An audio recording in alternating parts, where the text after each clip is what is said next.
Halo, balik lagi bareng gue di sini ya. Seperti biasa, gue bakal ngelanjutin ngerangkum LN Data Life Encore ketiga. Oke, skuy aja langsung ke videonya.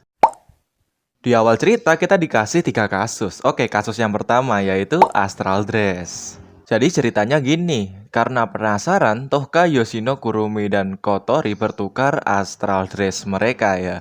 Si Tohkai pakai punyanya Yoshino, Yoshino pakai punyanya Kurumi, Kotori pakai punyanya Tohka, dan Kurumi pakai punyanya Kotori. Dan saat dicoba ya ada yang pas, ada yang kebesaran gitu. Bahkan ada yang kebakar. Lanjut ke kasus yang kedua, yaitu baju renang. Jadi ceritanya di sebuah pantai. Si Miku, Tohka, dan Yamai Basudara itu sedang bersenang-senang ya sambil menikmati indahnya pantai. Singkat cerita, si Miku itu ngajak food bar Tohka dan Yamai Basudara dengan bikini mereka. Ya, kalau kalian lihat ya, oke lah. Kasus yang ketiga yaitu Santa. Jadi ceritanya si Toka tuh berpakaian seperti Santa alias Sinterklas From. Ya tujuan Doi ngelakuin itu, Doi itu pengen ngasih hadiah Natal ke Sido. Oke, sekarang kita udah masuk ke bab 1 yang berjudul Miku di atas panggung. Oke, ceritanya tuh gini, Sido tuh menjadi manajer pengganti untuk Miku selama 1 hari. Kenapa si Sido jadi manajer? Ya, soalnya manajernya Miku alias Subaru Kurebayashi itu mengalami kecelakaan kecil di pagi hari. Dan saat menjadi manajer Sido tuh ya dapat banyak kesempatan sih, tapi untungnya Do itu kuat iman. Coba aja dia itu gua. Pasti gua akan melakukan hal yang sama.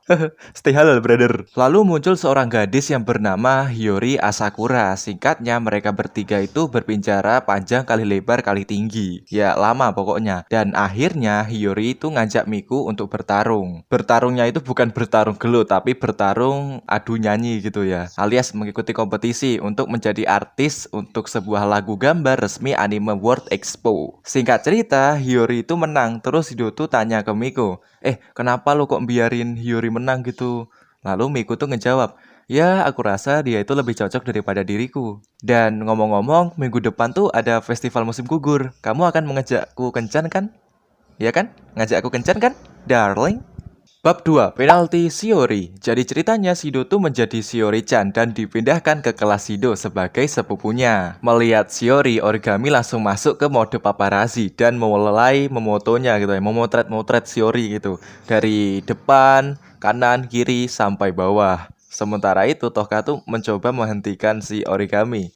Pertanyaannya, kenapa Shido menjadi Shiori? Jadi ya, ceritanya tuh gini. Sehari sebelumnya, Shido dan Kotori itu akan pergi berbelanja. Terus Shido tuh ngeluh, kenapa sih Kotori itu kok lama banget gitu ya. Dan ya, kenapa Kotori bisa lama? Ya, Doi itu berdandan sambil nyiapin mental. Ya, udah wajar sih, perempuan emang. Dan Kotori itu keluar, terus berubah menjadi mode komandan gitu ya. Dan mulai mengajari Shido tentang bagaimana anak perempuan itu mempersiapkan segalanya. Dan anak laki-laki tidak akan mengerti. Singkat cerita, Shido akhirnya menyerah dan mengatakan bahwa dia sekarang mengerti. Terus di sini Kotori yang masih marah itu mengatakan sesuatu kepada Shido, yaitu bahwa Shido itu perlu memahami masalah biasa seorang gadis ya secara langsung sebagai Shiori Nechan. Ya, si Kotori itu bilang kayak gitu dengan senyuman jahat gitu ya. Waduh. Dan singkat cerita, Kotori memaksa Shido untuk menjadi seorang gadis selama 1 hari. Dan ya, aduh, banyak hal yang terjadi mulai dari Shiori masak makanan, terus waktu dicoba itu efeknya kayak Shokugeki no Soma gitu,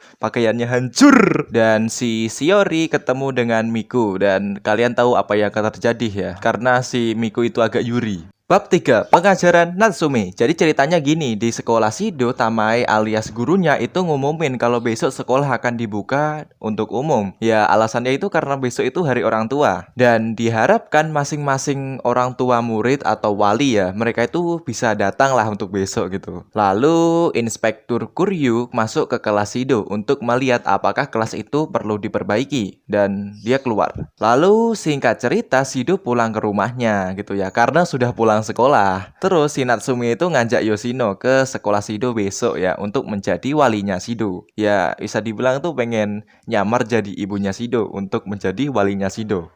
Ya sama aja sih. Ya alasan mereka tuh ngelakuin itu karena orang tuanya Shido itu sedang perjalanan bisnis ke luar negeri. Yang dimaksud di sini adalah orang tua angkatnya. Kalau orang tua kandungnya mah udah nggak ada mungkin.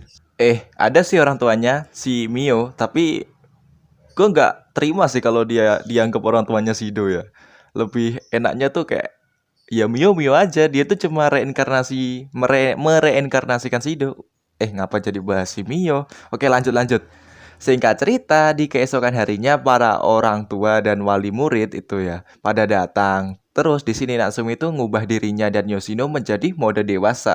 Ya, menjadi dewasa itu ya agar terlihat menjanjikan gitu ya. Ya kali Walilo itu anak kecil gitu ya, bocil ya. Kan aneh itu dilihat itu. Kalau Walilo ibu lo itu bocil gitu kan pasti orang-orang pada gibah gitu ya. Hah, apa jangan-jangan bapaknya lolicon gitu. Waduh, kan bahaya. Di sini Yoshino tuh menjadi ibunya Shido, sedangkan Natsumi menggantikan Tama yang sedang sakit untuk sementara ya. Dan ya, Natsumi di sini menjadi guru pengajar sementara. Singkat cerita, pengawas itu frustasi oleh pengajaran Kurumi yang gak becus itu, yang gak bener. Ya wajar aja sih, masa bocil disuruh ngajar ya gak bener nanti. Sementara itu, kekuatan roh Yoshino itu nggak stabil karena dia itu sangat gugup ya. Soalnya dia itu disekelilingi oleh orang tua palawari murid itu. Murid, pakai L sih gua, ngapa nggak bisa bilang R ini anjir. Dan karena emosinya tuh nggak stabil ya, itu membuat aliran kekuatannya itu juga nggak stabil dan malah meruntuhkan gedung. Ya karena hal itu semua orang itu pada evakuasi gitu. Dan singkatnya Natsumi itu ngelindungi Yoshino dan Shido yang mau ketimpa reruntuhan gitu. Dan karena hal itu membuat dia dianggap pahlawan gitu oleh orang-orang yang ngelihat gitu. Wah, dia hebat, guru kita hebat gitu. Wah, guruku pahlawanku. Anjay. Bab 4, riset mana? Ya ceritanya tuh gini, Mana itu kan datang untuk mengunjungi saudara laki-lakinya alias Shido ya. Di sana Mana itu sadar bahwa jumlah cewek Shido itu udah bertambah. Lalu si Mana memperkenalkan dirinya kepada spirit lain alias itu ya Yamai Basudara, Miku, dan Natsumi. Dan singkat cerita, Mana itu malah salah paham gitu ya. Doi itu ngira kalau kakaknya sekarang sudah menjadi seorang playboy. Dan ya, dengan demikian timbullah permasalahan di antara mereka. Lalu singkatnya, Mana di sini ingin Shido mengambil tanggung jawab dengan memilih salah satu dari 8 gadis termasuk Origami. Ya, karena memiliki banyak gadis itu tidak baik. Singkatnya, Mana itu kecewa dengan Shido ya, karena dia itu tidak bisa memutuskan padahal ya sebenarnya si Mana itu sedang berbicara dengan Shido yang palsu. Dia itu adalah Natsumi yang menyamar. Dan singkat cerita, si Mana bertemu dengan kakaknya yang asli alias Shido yang asli. Lalu dia puas dengan jawaban Shido. Di sini Shido menjawab, dia tidak bisa memilih salah satu dari mereka karena mereka itu berharga baginya gitu ya. Mereka semua itu berharga gitu ya. Dan ya mungkin ini bisa menjadi jawaban semisal kalian ditanya, kenapa kok Anda poligami? Jawab aja, karena mereka berharga bagiku gitu. Waduh, selesai masalah. Bab 5, Kafe Kucing. Jadi ceritanya gini men, Tohka dan Shido pergi ke kafe kucing atas permintaannya si Tohka. Dan di sana mereka itu melihat Kurumi yang lagi asik-asiknya bermain dengan kucing sambil nya nya nya gitu. Waduh, kalau kalian lihat itu wah kayak damai gitu loh. Tapi nampaknya ya si Kurumi itu tidak menyadari kehadiran Shido dan Tohka. Lalu si Kurumi itu tiba-tiba sadar dengan kehadiran mereka berdua. Lalu Kurumi itu bertanya, apa yang sedang kalian lihat?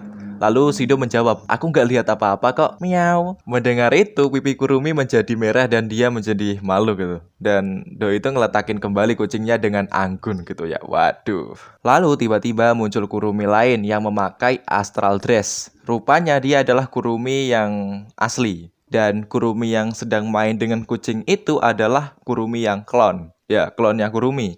Lalu Kurumi yang pakai astral dress itu ya menyeret klonnya Kurumi itu ke bayangannya seperti biasanya gitu. Dan sebelum pergi dia itu berkata kepada Shido dan Tohka, semoga harimu menyenangkan gitu dan menghilang. Melihat kejadian itu Tohka dan Shido hanya bisa kaget gitu ya. Hah? Apa sebenarnya yang terjadi ini? Hah? Di sisi lain, di dalam bayangannya Kurumi, ternyata Kurumi yang yang nyeret Kurumi yang klon itu, dia juga klon juga gitu. Jadinya mereka berdua itu klon, tapi yang pakai astral dress itu nyamar jadi asli gitu ya, biar bisa nyelamatin Kurumi yang klon gitu. Soalnya kalau ketahuan yang Kurumi asli mungkin bakal dibunuh mungkin ya, ditembak BM gitu. Jadi gimana? Pusing nggak? Ya, gua biasa aja sih. Tapi agak bingung sih jelasinnya juga. Aduh. Bab 6, Kurumi Santa Claus. Jadi ceritanya di malam Natal, Shido dan para roh itu merayakan malam tersebut. Lalu Shido juga menceritakan tentang Sinterklas yang akan datang waktu malam untuk memberikan kado kepada anak-anak gitu ya. Di sisi lain, klonnya Kurumi itu meyakinkan Kurumi asli untuk memberikan hadiah kepada Shido tanpa diketahui oleh Shido. Dan pada akhirnya Kurumi setuju dan dia itu mengenakan kostum santai yang lumayan terbuka gitu ya. Dan nggak ada ilustrasinya men. Aduh sedih. Tapi apesnya, Kurumi waktu udah sampai di rumah Shido dan mau buka pintunya gitu ya, dia malah ketahuan sama si Yamai Basudara gitu ya. Dan dikejar, soalnya si Yamai Basudara itu ngiranya Kurumi itu adalah Sinterklas yang asli gitu ya, makanya dikejar gitu. Dan singkatnya, Kurumi berhasil meninggalkan hadiah untuk Shido di kamarnya Shido dan mengucapkan selamat Natal kepada Shido. Dan cerita selesai. Oke, itu tadi rangkuman Encore ketiga dan semisal ada yang kurang, gue minta maaf banget gitu ya kepada kalian gitu. Minta maaf gitu ya, minta maaf. Dan kalian kalau mau nambahin ya silahkan aja, tulis aja di kolom komentar. Dan bagi kalian yang belum subscribe ya cepat aja, tonjok aja itu tombolnya, tombol merah itu tonjok aja, tonjok sampai itu ya. Jangan lupa loncengnya kalian juga tonjok nyalain gitu, biar runting gitu. Waduh. Udah sih, gue mau pamit dulu. Bye.